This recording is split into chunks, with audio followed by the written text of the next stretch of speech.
Find out more about retuning by going to gbnews.uk. Join my show Farage, 7 p.m. till 8 p.m. Monday through Thursday, and there you will get opinion, analysis, debate, and I'll cover stories that nobody else dares to touch. And then for the last 15 minutes, talking pints. We're over a drink. We have a civilized conversation with someone. We very often disagree, but we do it in a grown-up way. Come and join me on Farage.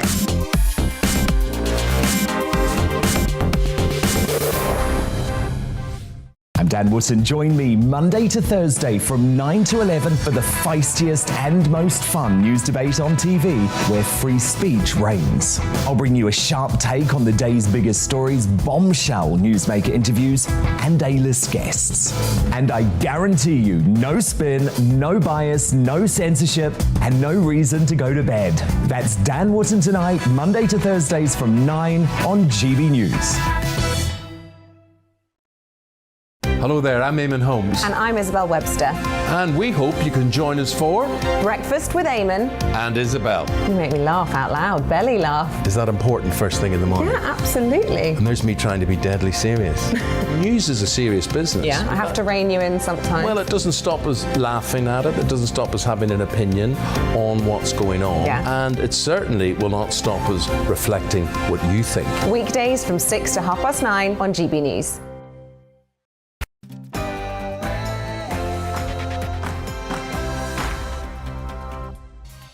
And welcome once again to On the Money. It's your daily weekday dose of economics, business and consumer news. I'm Liam Halligan, and for the next hour we'll be talking about the UK's world-beating music industry. Plus, we'll be meeting one of Britain's best-loved cabbies, talking about driver shortages and reporting on how business really was over the Christmas period.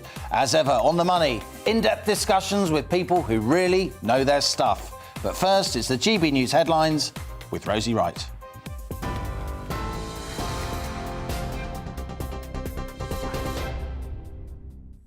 Good afternoon, I'm Rosie Wright. This is your news at just gone 1 o'clock.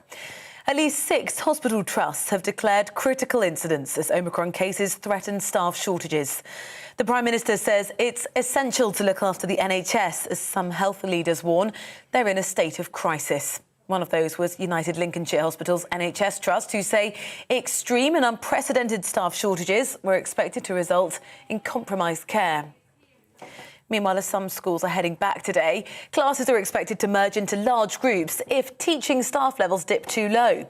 Children across England are going to be told to wear face masks and take lateral flow tests as they start returning to the classroom. The government says its priority is to keep schools open, but Labour's Shadow Education Minister Bridget Phillipson told GB News the government hasn't done enough to prepare for a surge in Omicron cases. Before Christmas, we were saying that the government should use that break to roll out the vaccine to all eligible children. It's been a huge missed opportunity to do that. We also need to see proper ventilation in our schools. Head teachers are being told just to open the windows and put children in coats. I don't think that's good enough. And on testing, we know that many parents have experienced difficulties getting their hands on testing kits, and it's vital that we all test our children to make sure that we're kind of keeping control of the virus. 35 migrants attempting to cross the Channel to the UK have been taken to Dover by the local lifeboat forces.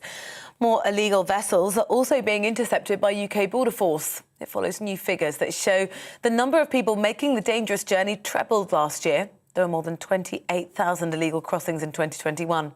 GB News' Home and Security Editor Mark White is in Dover. He says government efforts to tackle the problem have been ineffective. Secretary has vowed to tackle the Channel migrant crisis in 2022 by going after the people smugglers. But just 4 days into the new year, those organised criminal gangs don't appear to be getting Priti Patel's message, as the first migrants were taken here to Dover Harbour. 35 landed here by the Dover lifeboat just after 10:30 this morning. Border Force vessels are also involved in intercepting a number of other small boats. Sir Keir Starmer has insisted Labour is a patriotic party and said if voted into government, he'd write a new chapter of its history. Speaking to local politicians today in Birmingham, the Labour leader said he offered a new contract with the British people based on the principles he named of security, prosperity and respect.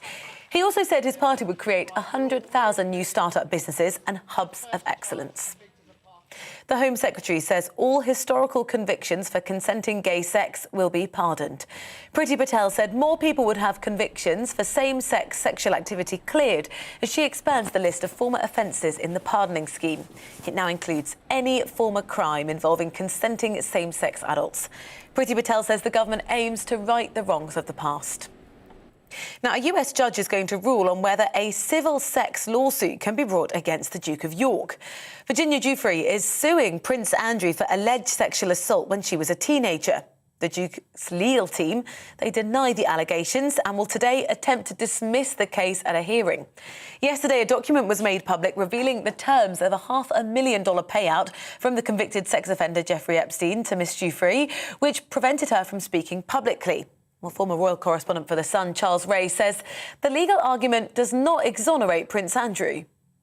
Why does Andrew need this agreement if, as he says, he is innocent of all these charges? Now, it's not a good look using a 12-year-old agreement drawn up by a convicted sex offender, to try and get out of, answering the questions. The founder of an American blood testing business has been convicted of fraud. The company, Theranos, had been valued at $9 billion after claiming it had revolutionary finger-prick blood testing technology that could identify diseases, but it never worked. Billionaire Elizabeth Holmes was found guilty on 2 counts of wire fraud and 2 counts of conspiracy to commit fraud. She could face 20 years in jail. And David Bowie's estate has sold his publishing rights to a multi-million-dollar deal. Warner Chappell Music has acquired access to 26 studio albums. The agreement covers hit songs like Let's Dance and Heroes, released during the British artist's 6-decade career. You are right up to date here on GB News. I'll bring you the latest headlines in half an hour. Right now, On the Money and Liam.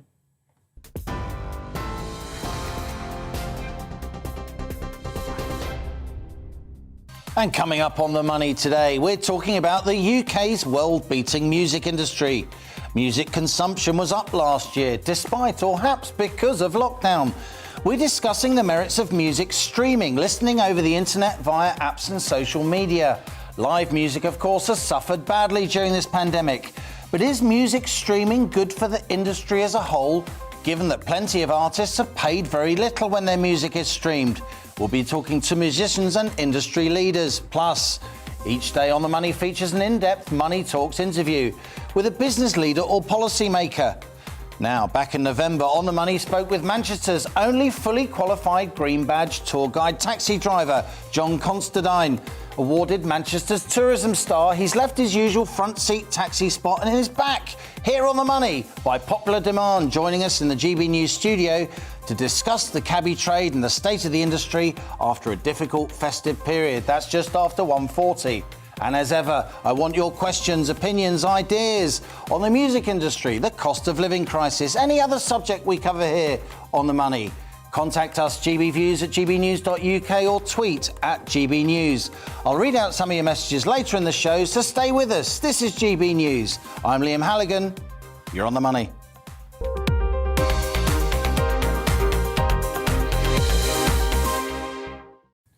Now, this coronavirus pandemic has so far claimed around 1 in 3 jobs in the UK's music industry, which prior to the virus employed around 200,000 people. Since March 2020, of course, countless gigs, concerts and festivals have been cancelled.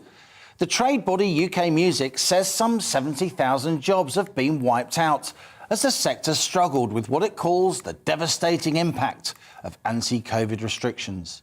The UK Music report added that while some could access government support, quotes, many were not eligible, which has resulted in thousands of music creators, crews and others leaving the industry for other sectors. Now, the music industry's contribution to the economy fell from £5.8 billion in 2019 to £3.1 billion in 2020, according to UK Music.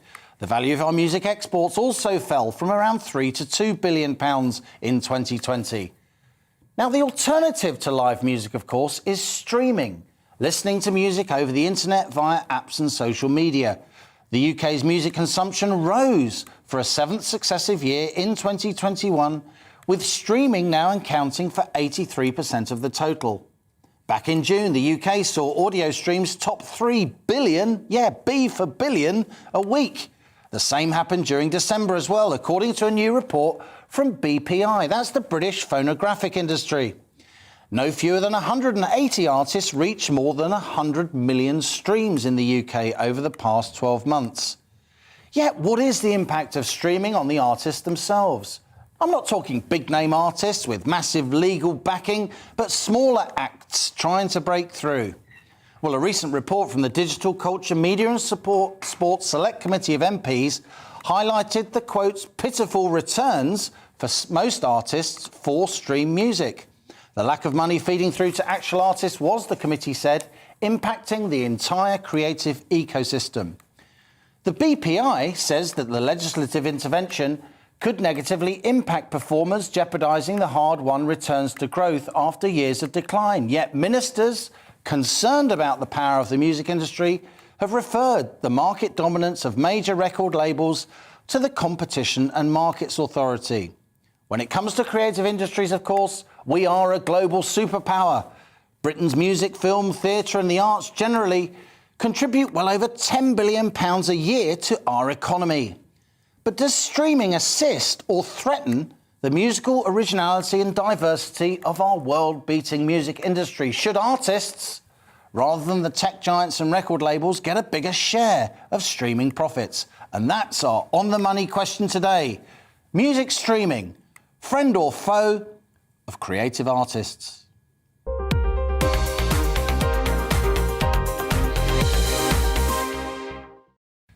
As always on the money, grown-up conversations with people who really know their stuff. Joining me today, Gennaro Castaldo, Director of Communications for the British Phonographic Institute and for the Brit Awards as well.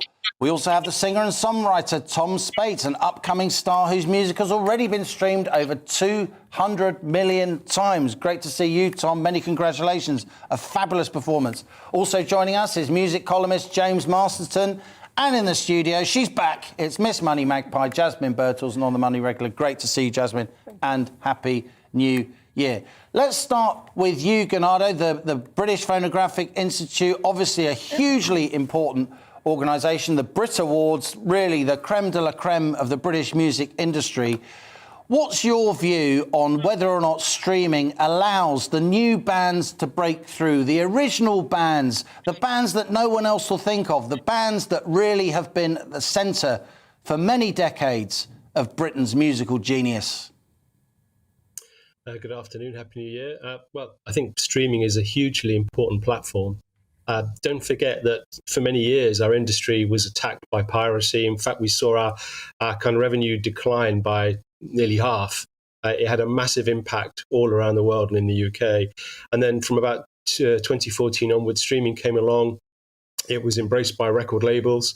And it sort of allowed many, many more people now to access the music they love. There are more than 70 million songs available on streaming services. And many of us subscribe to those services. In fact, 83% of all our UK music consumption now is through streaming, but it's part of an ecosystem where we will also go out and buy vinyl and CD and cassettes when we come across an album that we actually love.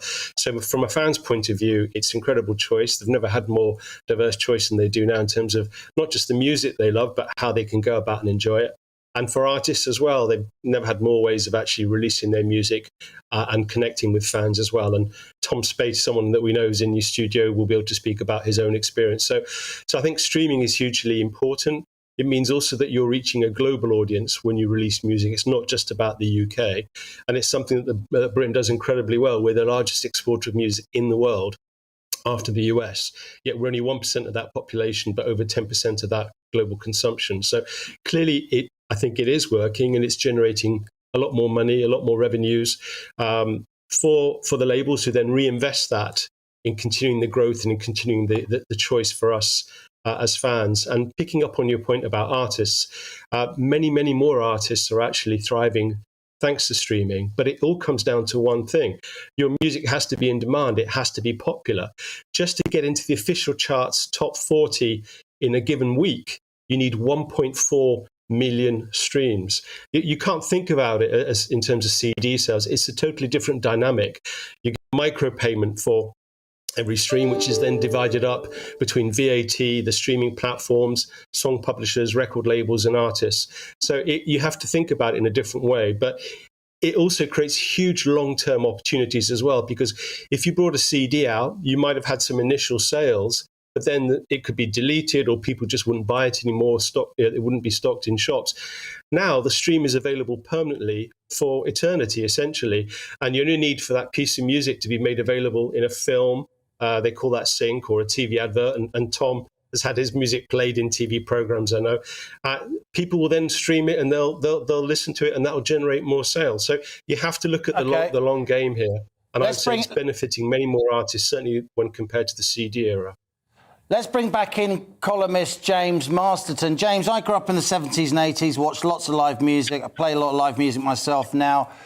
Bands came through them because kids went to watch them in pubs and clubs and village halls, and then medium-sized venues, and then bigger venues. They got word of mouth. They got a hardcore following. They got a music deal. They became popular from the ground up. Is there a danger now that music popularity is decided by people in Los Angeles who tweak algorithms? No, not necessarily. You have to bear in mind, of course, that the scenario you painted from days gone by was when there were specific gatekeepers towards success. Yes, you went and did the hard work live on stage to build up that popularity, to persuade a record label to take an interest in you, and then actually make the investment in terms of paying for you to make the music in a studio and then distribute it. Now, much of that is actually no longer necessary. The advance of modern technology means it is perfectly possible to create very high quality, very professional sounding music within your own home, within a back bedroom, as we've seen so many artists do that. And not only that, the internet actually gives them the opportunity to have their own platforms. But James, let me ask you this. You're a massive music fan, as am I. Would madness have happened in the age of streaming if they hadn't have done all those gigs in Camden in lots of pubs and the kids got interested? Would punk have broken through in the streaming industry? Whatever you think of it, a massively important, world-beating, music upending genre that surely no executive in a conference suite is ever going to understand. I think you can turn that around and look at the rise of some of the youth culture music, the rise of grime and drill music, which, again, would be incomprehensible to anyone of a particular generation, but it is what is driving music creativity right at this moment. And this year, thanks to streaming largely, we actually had the first ever drill track topping the music charts. Grime and drill came out of nightclubs and underground basements rather than the streaming industry. Let me put this to you, Tom. It's obviously working for you. Many congratulations on your success. I look forward to watching your career with interest and say, he was here in the On the Money studio when he was much, much smaller. What do you make of the argument that I'm making? I'm deliberately being provocative up against two extremely knowledgeable people in James and Ganado. Obviously, this is working for you. What do you make of the argument? So I've been in the music industry for about 10 years, and my career only kind of started to flourish when streaming kind of was more prominent and popular, really. So in the last kind of 6 years. So I feel like I've got an understanding of before streaming and obviously now. And I think it's really liberating to kind of be an artist at, right now and just have the opportunity to release music and be an independent artist, and I think there's power in it, really. Let me put this to you. So I think we got a statement here. Well, it's not a statement. It's part of a select committee report in July 2021. This was an investigation by MPs on the Department of Culture, Media and Sport Select Committee. In July 2021, those cross-party MPs concluded performers, songwriters and composers receive only a small portion of revenue due to poor royalty rates and because of the valuation of songwriting and composition relative to the recording. While these issues predate the COVID-19 pandemic, absolutely, this has been compounded and thrown into sharp relief by the loss of live music, which continues to impact them and the ecosystem that supports them. Poor remuneration risks, disincentivising successful professional musicians and diminishing the UK's ability to support new domestic talent. And the committee went on, Tom, streaming has undoubtedly helped save the music industry following 2 decades of digital piracy, the point that Ganaro made very, very, very eloquently. and diminishing the UK's ability to... but it is clear, the committee says, what has been saved does not work for everyone. Streaming needs a complete reset. So you've been very lucky. You're obviously very talented. The streaming companies, the record labels have decided that you are what people want. But on the other hand, a lot of bands, particularly British bands, have come through over the years by the raw drive and grit of live performances, getting a following in the streets, as it were, so the record industry has to take notice. And we're not seeing that now. I think you still are, you know, you have to gig. I do, well, pre-COVID, I was doing 100 gigs a year. Good man. And I think you have to get out there, but it's not an exclusive thing. You know, if someone comes to a concert, I just came off tour with Stereophonics, and, you know, if someone comes and sees me at Stereophonics, they can buy a vinyl at the show, or they can just go home and listen to my music. I think it all should kind of work together, really, and it's not an exclusive thing. And, you know, I think it is very important to get out there and gig and spread the word. And ultimately as well, I think actually the listener decides whether, you know, to invest into the artist. You know, Spotify, Apple, they can promote your music via playlist, but ultimately if you don't like the songs, you're not going to carry on listening. And what do you make of that point where artists not of your calibre, but who could be really popular, we just don't know, they're getting tiny amounts of money from the streaming companies. They can't support themselves, so only middle-class kids with rich parents actually, who can work for nothing for 10 years, actually break through? I think it's always been a bit like that in the sense of you have to sell records, you know, to have a career. And if you're not selling records, then, you know, not everyone can be a musician, not everyone can be a footballer, you know. We're going to come back. Stay with us. You're watching On the Money with me, Liam Halligan. We'll keep this conversation going with Gennaro Castaldo, Director of Communications at the British Phonography Institute, Tom Spate, the singer-songwriter, James Masterson, music columnist, and our On the Money regular, Jasmine Burgess. We're going to hear what moneymagpie.com thinks of this discussion. Keep your emails coming. We'll be reading some of those out later. Stay with us. You're On the Money. It's time to remind ourselves there's always another winter. Canary Islands sponsors the weather. Hello. It is cold out there, certainly compared to what we've been used to. A strong wind in places too, especially in the far northeast, and some wintry showers also.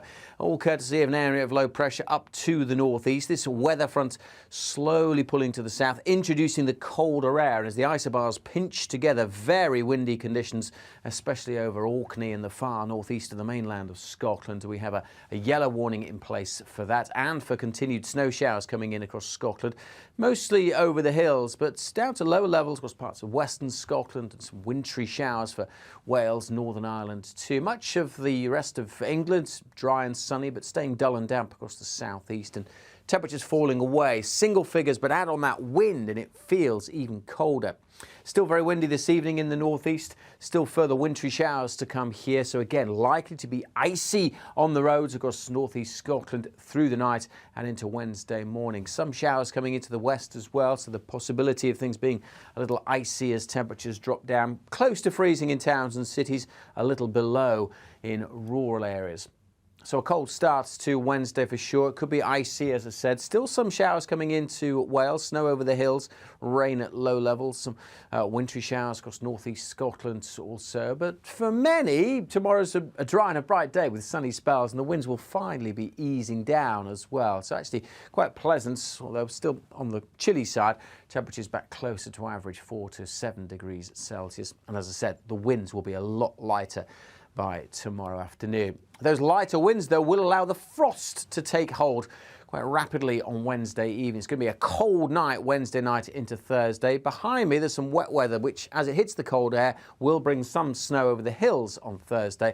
The outlook remaining pretty mixed, with a continued risk of hill snow and icy mornings. Goodbye. Canary Islands sponsors the weather.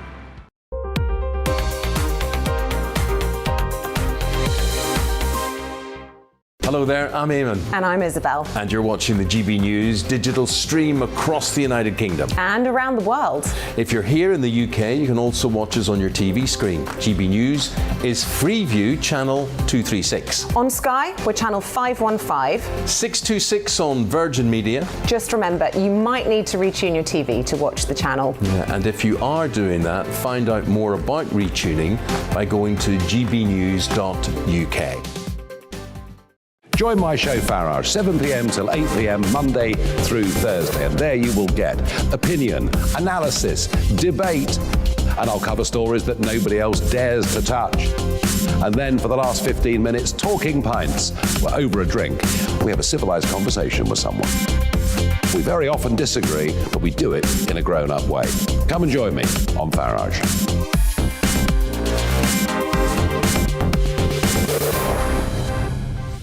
I'm Dan Wootton. Join me Monday to Thursday from 9 to 11 for the feistiest and most fun news debate on TV, where free speech reigns. I'll bring you a sharp take on the day's biggest stories, bombshell newsmaker interviews, and A-list guests. And I guarantee you, no spin, no bias, no censorship, and no reason to go to bed. That's Dan Wootton tonight, Monday to Thursdays from 9 on GB News. Hello there, I'm Eamon Holmes. And I'm Isabel Webster. And we hope you can join us for Breakfast with Eamon. And Isabel. You make me laugh out loud, belly laugh. Is that important first thing in the morning? Yeah, absolutely. And there's me trying to be deadly serious. News is a serious business. Yeah, I have to rein you in sometimes. Well, it doesn't stop us laughing at it. It doesn't stop us having an opinion on what's going on. Yeah. And it certainly will not stop us reflecting what you think. Weekdays from 6 to 9:30 on GB News.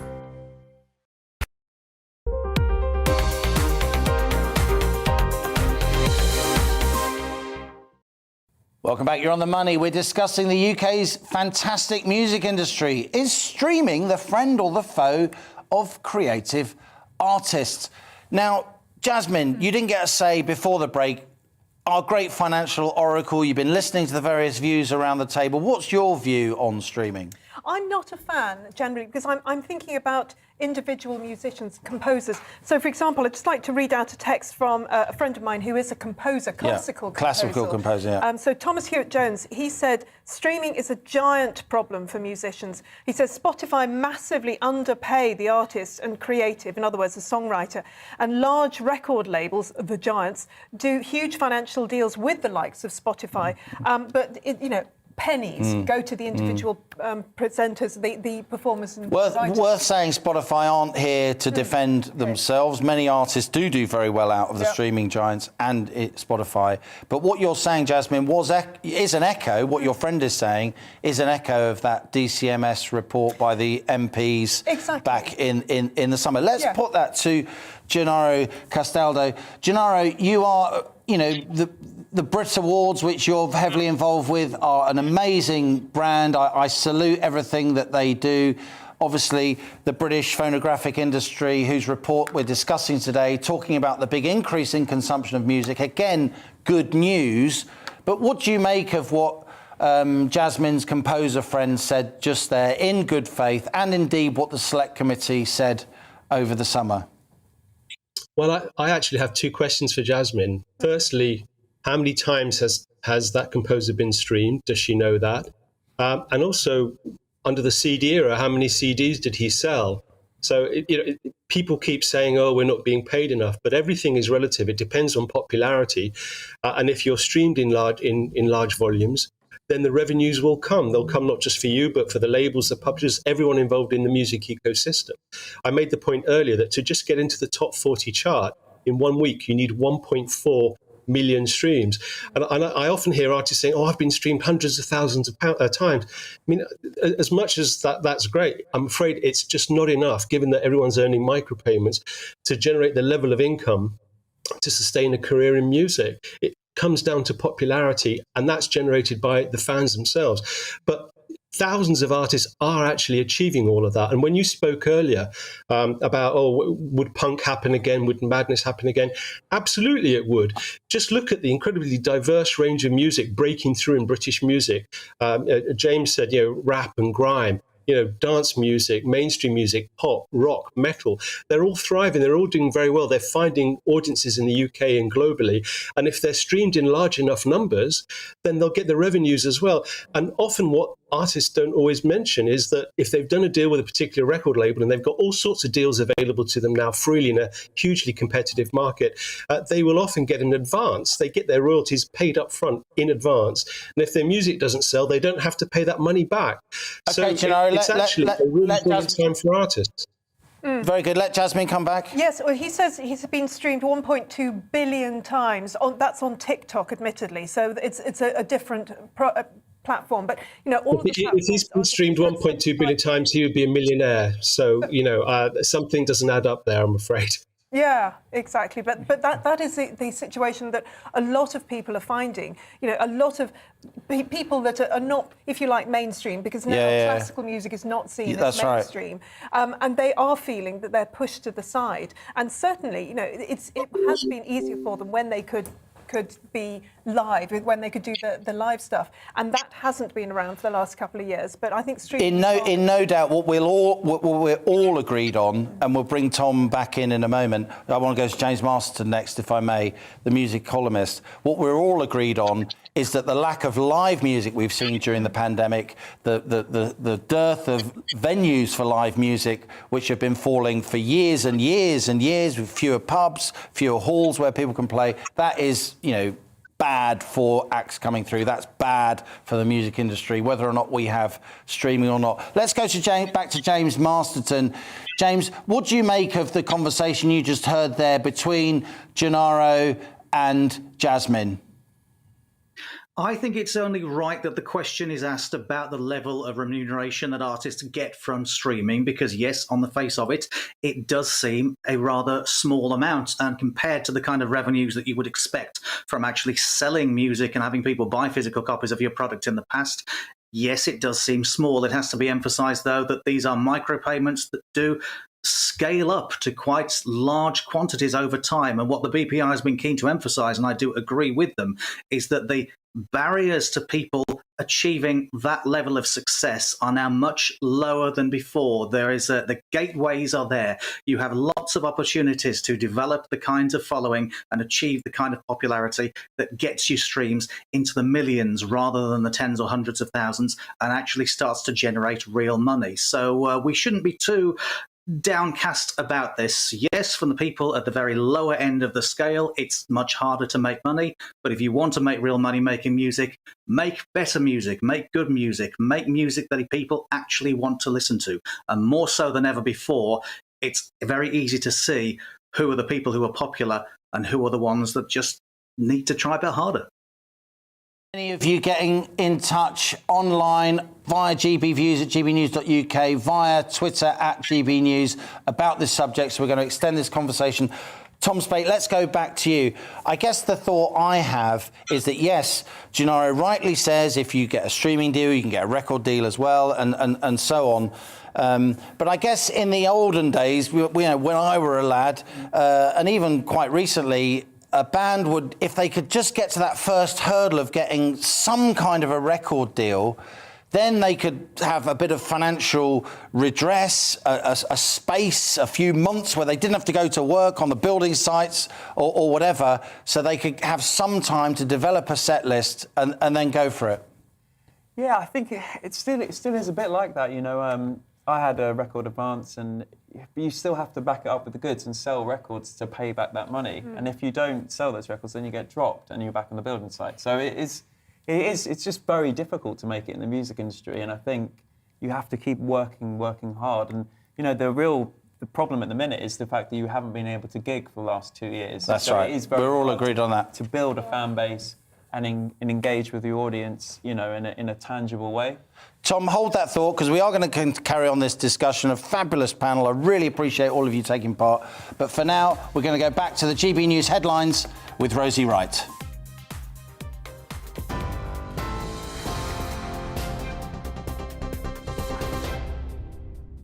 Good afternoon, it's 1:33. Here are the latest headlines. Boris Johnson is due to give a press conference with his top scientific advisers this evening. Chief Medical Officer Sir Chris Whitty and Chief Scientific Officer Sir Patrick Vallance will join the Prime Minister at 5 p.m. in a statement to the nation. It follows at least 6 hospital trusts declaring critical incidents as Omicron cases threaten staff shortages.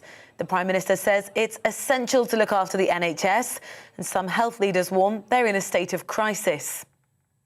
35 migrants attempting to cross the Channel this morning to the UK have been taken to Dover by the local lifeboats. More illegal vessels are also being intercepted by UK Border Force. It follows new figures that show the number of people making the dangerous journey trebled last year. More than 28,000 illegal crossings were made in 2021.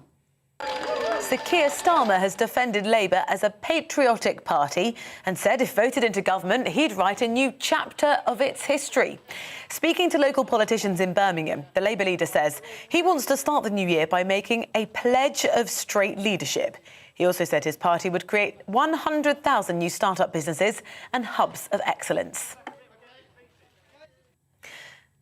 A US judge is going to rule on whether a civil sex lawsuit can be brought against the Duke of York.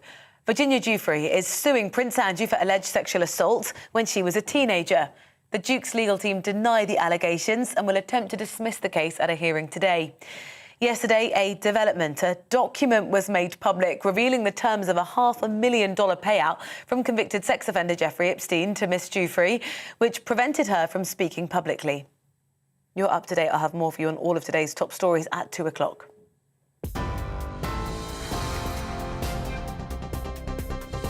Hello there, I'm Eamon. And I'm Isabel. And you're watching the GB News digital stream across the United Kingdom. And around the world. If you're here in the UK, you can also watch us on your TV screen. GB News is Freeview channel 236. On Sky, we're channel 515. 626 on Virgin Media. Just remember, you might need to retune your TV to watch the channel. Yeah, and if you are doing that, find out more about retuning by going to gbnews.uk. Join my show Farage, 7 p.m. till 8 p.m. Monday through Thursday, and there you will get opinion, analysis, debate, and I'll cover stories that nobody else dares to touch. And then for the last 15 minutes, talking pints. We're over a drink. We have a civilized conversation with someone. We very often disagree, but we do it in a grown-up way. Come and join me on Farage.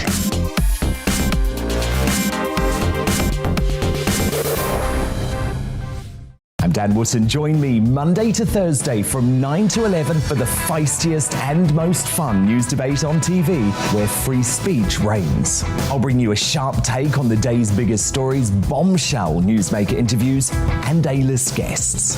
And I guarantee you, no spin, no bias, no censorship, and no reason to go to bed. That's Dan Wootton tonight, Monday to Thursdays from 9 on GB News. Hello there, I'm Eamon Holmes. And I'm Isabel Webster. And we hope you can join us for Breakfast with Eamon. And Isabel. You make me laugh out loud, belly laugh. Is that important first thing in the morning? Yeah, absolutely. And there's me trying to be deadly serious. News is a serious business. Yeah, I have to rein you in sometimes. Well, it doesn't stop us laughing at it. It doesn't stop us having an opinion on what's going on. Yeah. And it certainly will not stop us reflecting what you think. Weekdays from 6 to 9:30 on GB News.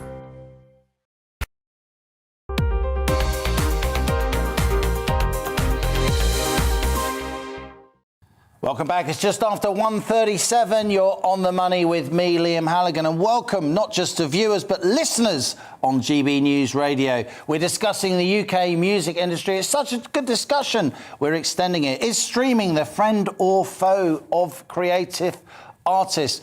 Gennaro, let's go back to you. Gennaro Castaldo of the British phonographic industry, key player in the Brit Awards as well. Look, I'm a huge fan of the British music industry. Like you, I really believe we are a world leader in this. Will that continue? Will music continue to be a major contributor to the British economy and indeed our export industry? Liam, absolutely. I'm sure it will. You know, people love music. They've been turning to music in ever larger numbers. There's huge investment that goes in from record labels that underpin this whole this whole kind of ecology of music. About 40% of actually their revenues goes back into signing artists, paying advances, and marketing globally around the world. And that's the thing that drives that alongside the talent of the artists. But we have to be supported in this.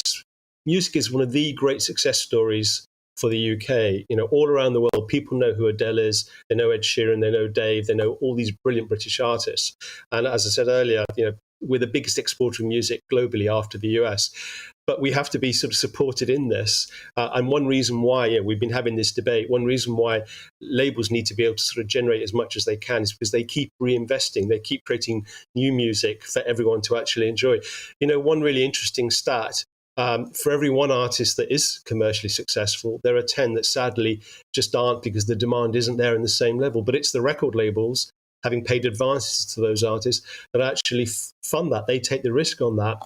And that's fine. That's part of the model they work for. But they need to be supported so that we can carry on making great music, supporting brilliant artists like Tom, and exporting them all around the world. And I think in partnership, British music can continue to thrive. The Brit Awards on the 8th of February will be a wonderful platform, not just for our big established stars, but a great generation of new talent, diverse talent, men, women, rap acts, hip hop acts, rock acts, and we're broadcasting that to the world. It will get streamed digitally by YouTube. And in this country by ITV. So it's a massive audience and it keeps promoting British music. And when touring is back, as please God it will be, then we'll carry on promoting our artists that way. And you're right about the pubs and the venues. That's how a lot of bands develop. They develop their craft. They build up an audience, and it's critical that we get that back as well. And we need the support of government in making that available also. Back to the music columnist James Masterton. James, what strikes me every time I go to a music festival, I haven't been to many lately, of course, but I'm a big fan of festivals.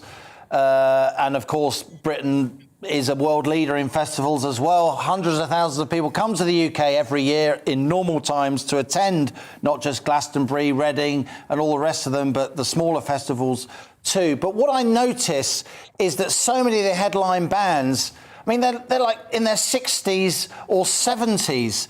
They're bands that I listened to as a kid.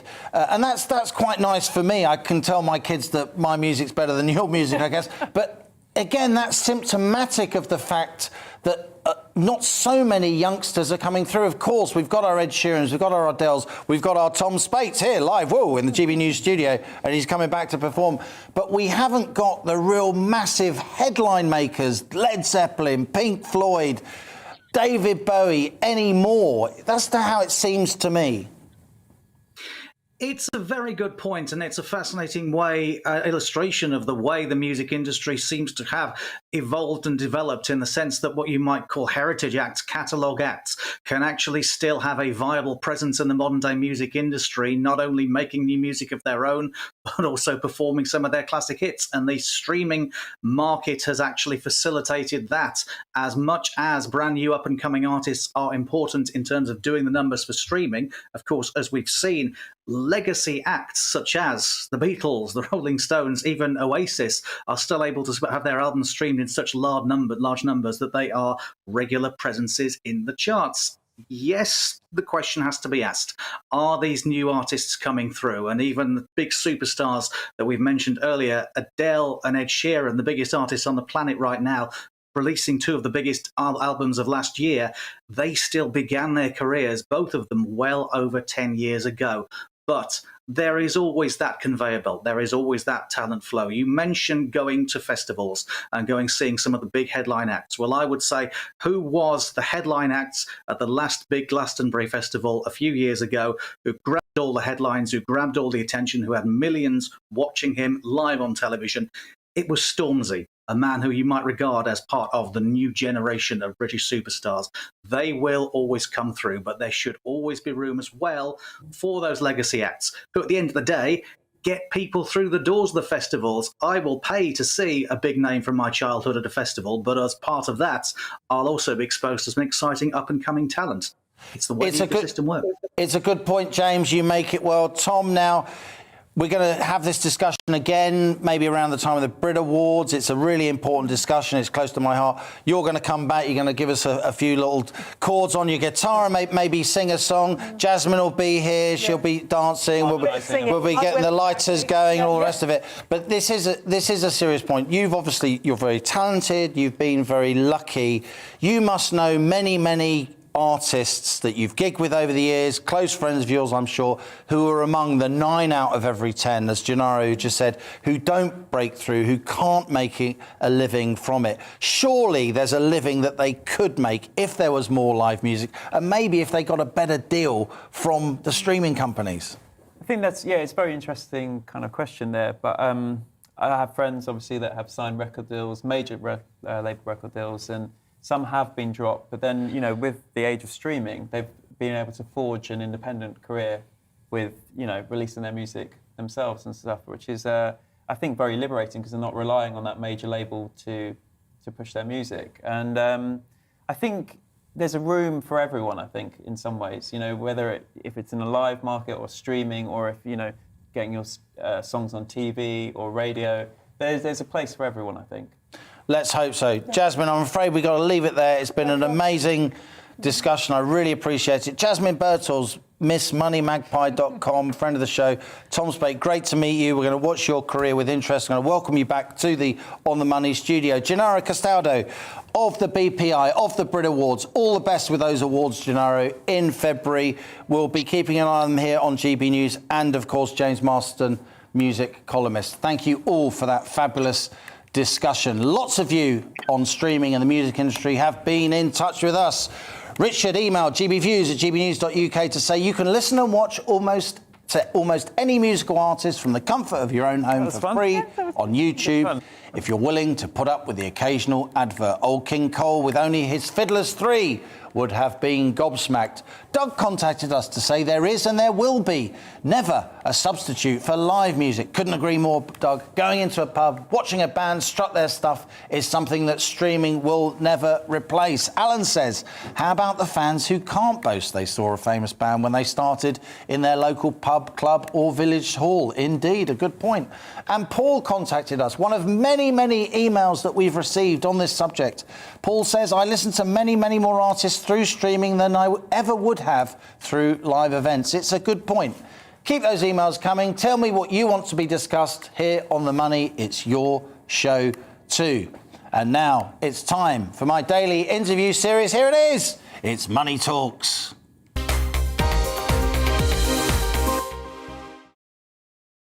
Now, many of us will have desperately hailed a cab on a street corner in the rain, or travelled home at night in the back of a taxi cradling a messy kebab. Chili sauce? But these memories are becoming less common as the traditional cabbie experience is gradually being replaced, not just by those telephone-driven minicabs, but more recently, of course, by the apps such as Uber and Bolt. And on top of that, the Licensed Private Hire Company Association estimates the industry is short of 160,000 of the usual 300,000 strong workforce, with licensed minicab taxi drivers leaving the trade during this pandemic. So is this shortage of drivers, along with a backlog in the costly licensing and registration process and a lengthy checklist for new drivers to qualify, slowly killing off the traditional taxi as we know it? Now, for many, of course, the cabbie spirit is precious. And talking of that, it's a pleasure to welcome him back. Away from his beloved black cab, here's taxi driver John Constantine, Manchester's only fully qualified tour guide and taxi driver. And here he is. Great to see you in the studio. Last time we talked, you were sitting in your cab, I think, outside... I was actually outside Manchester Station, which I recognise. Which is where all the big political party conferences go on in Manchester. That's right. It's very interesting. Thanks for inviting me. Our pleasure. Down to London. And you got your Manchester Bee there. Look at that. Also fantastic. Got a little present for you. Go on then. Let's see it. Let's see it. So there you go. Wow. Here we go. There we go. A little Manchester taxi there. That will go pride of place at home, because Mrs. On The Money, she actually comes from Manchester, but that's another story. Okay. So great to see you, John. How was business over Christmas? Well, business was going well in December, sort of November, December, as it normally does with the run-up to Christmas. But then we got the Omicron warning that was coming through. And that seemed to sort of give people a sort of, ooh, what's going on? And then people started to get a bit nervous and started, I think, staying in a little bit more. And then a lot of the restaurants and bars in Manchester seemed to be quieter than they would have been. So that affected city centre trade, which is sort of mostly where my business is, in the city centre. I diversified a few years ago and went on a tour guiding course, which then involved doing tours of the city. So I keep quite busy doing the tours. So international visitors are also a huge part of my business as well. And with no travellers, then that makes it all difficult. So it all has this knock-on effect onto people moving around. I tell you what we need to do, John. We need to just sort out your mic. We've got some pictures of you here. This is you with your taxi. Is that the Castlefield corridor there behind you in central Manchester? That's pretty good Manchester knowledge for a southerner like me, isn't it? There's John again at large in the capital of the north. Now, Manchester, of course, has a huge music scene, the 24-hour party people scene. It's a place where people do go out. People come from all over the region, all over Britain to go out in Manchester. But you weren't really seeing that this Christmas and New Year as much as normal, no? No, not as much, because obviously the venues have been closed, and obviously with the restrictions of people not being able to go into the packed little pubs that we have around Manchester. But Manchester music is quite unique because it rock and rolls on, doesn't it? You think about going from the punk scene of the 1970s. Remember that Tony Walsh poem? Tony Walsh, the Manchester poet, standing out. I can cry when I think about it. Standing outside the Manchester Town Hall, this is the place. And he talks about the invention of the computer. We write songs that reverberate around the world. I'm not even from Manchester, and it makes me well up. How much? I mean, everybody loves Manchester. It's such a fascinating city. Well, unless they're from Liverpool, right? Well, even then, grudgingly. Even the Scousers come to Manchester and love it, because they love coming to Manchester to shop and see the champions and the football and stuff like that. But there's great fun between Manx and Scousers. Of course. But the Manchester music rock and rolls on, so the music scene itself is still going on, and a lot of the old industrial buildings are now used as music venues, rehearsal rooms, and then the little pubs around areas like the Northern Quarter and Ancoats then provide the rehearsal rooms, but also playing in front of a live audience, because you have to play in front of a live audience. People have to put the hand to get your chops, in the as pockets. they say, to learn your craft. To learn your craft. And that's similar to I did doing the Manchester taxi tours, that I learned my craft on my taxi customers by telling them all sorts of stories. Not necessarily true, but then as I started to develop the tours, then it's that people come from all over the world to see the Manchester music scene. I've had a young lady come from Indonesia twice to do a Smiths tour. You clearly made an impression, John. Let's talk a bit more about this taxi trade. Obviously, Manchester's close to your heart. The taxi trade's close to your heart. You really are an ambassador for the taxi trade. How is it faring generally in the run-up to the pandemic with these new, or not so new now, apps, Ubers, Bolt, with the minicabs? Is there still a good living to be made as a traditional black cab driver who's done the knowledge, with all the costs that come from being a black cab driver, given the competition? It's very, very difficult. But having said that, it's always been difficult. There's always been people trying to get a slice of the taxi pie. The traditional black cab taxi trade has always had people nibbling away at the edges of it. And this is what I see is just another example of people trying to take the work away with the licensed private hire and then the apps and all the other different things. But at the end of it, service is service, isn't it? If you can provide a service that the customers appreciate, then the customers will stay with you. And what do you need now to help your industry, to attract more people to it? I said in my introduction there, I know this chimes with you because you were literally, I could see you out the corner of my eye nodding from the waist as I was saying it. There is a shortage of drivers. On the one hand, you're a very established driver. You know, better for you, but on the other hand, I know you care about the industry. If people don't expect there to be black cabs around, they're just going to go straight for the app, aren't they? So a shortage of drivers could actually hurt you. I think it's a double-edged sword, really, that the we don't seem to be getting young drivers into the trade, and that then will have the knock-on effect, isn't it? I'm at the end of my career now. But years in here. Look, thoroughbred. There doesn't seem to be the young drivers coming through. So where else are they going? What else are they doing? Is taxi driving seen as that sort of, as the sort of apps came out and the licensed private hire came out, it sort of seemed to be like a race to the bottom of who could charge the least. And I think that's going to change now, because if there is a shortage of drivers, that means then the prices will increase. And people will pay for certainty, convenience, safety. And convenience, and safety. And also I have the electric black cab, which is fantastic. And that then is going to, if anyone is then particularly thinking about the environment, or big companies that are thinking about the environment, their employees will have to travel in electric cabs because of the carbon footprint. So it's that difficult transition period that we're in at the moment that everybody seems to be in, don't they?